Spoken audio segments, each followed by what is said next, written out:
There has been some discussion going on lately about one of my favorite franchises. As some of you know, Monster Hunter is my favorite game series. Who am I kidding?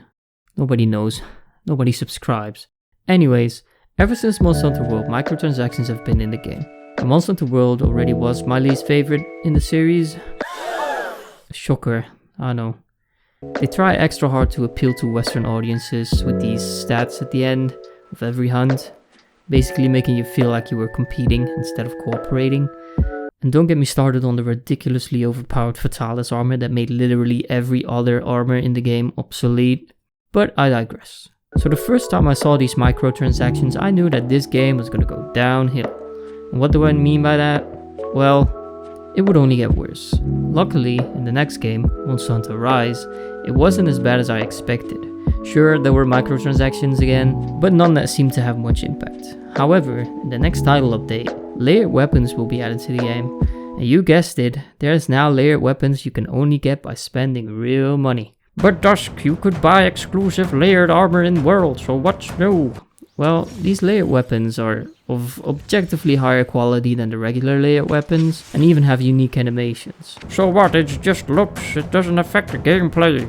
Correct, but, and this is a very big but, most likely it'll only get worse from here. I mean, look at all the other titles we used to love so much. Call of Duty, loot boxes opening right in front of everyone, waiting until reviews are out and then adding the microtransactions. Assassin's Creed, wanna buy some time savers maybe? XP boosters, basically pay to not play the game. Gran Turismo 7, pay to win. Sure, they might have toned it down, but that's no excuse. Diablo Immortal, some people have spent over 100 grand on that game. Pretty much every first person shooter now has a battle pass, even the ones that are not free to play. And I'm not even gonna start about FIFA and NBA 2K, because that stuff is on a whole nother level.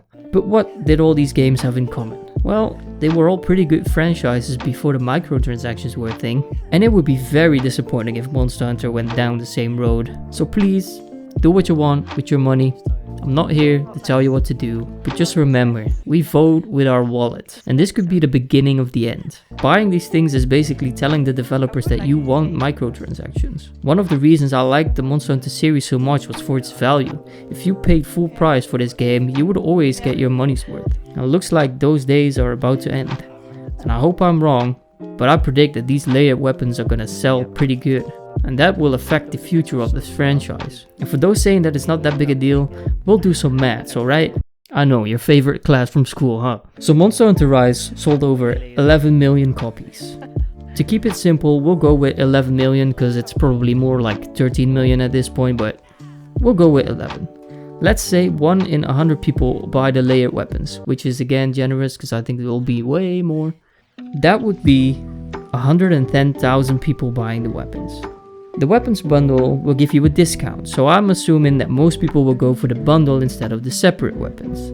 So that would be 110,000 people times 14, in this case, depends on what the price for the bundle is. Where I live it's 14 euros, alright.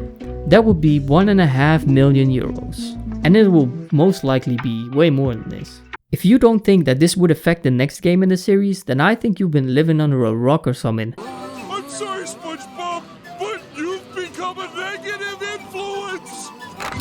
Because we see this happen all the time.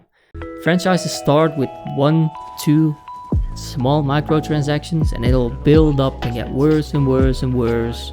Just imagine how it would have been if nobody raised their voice when the Battlefront controversy was going on. That game was just straight up pay to win.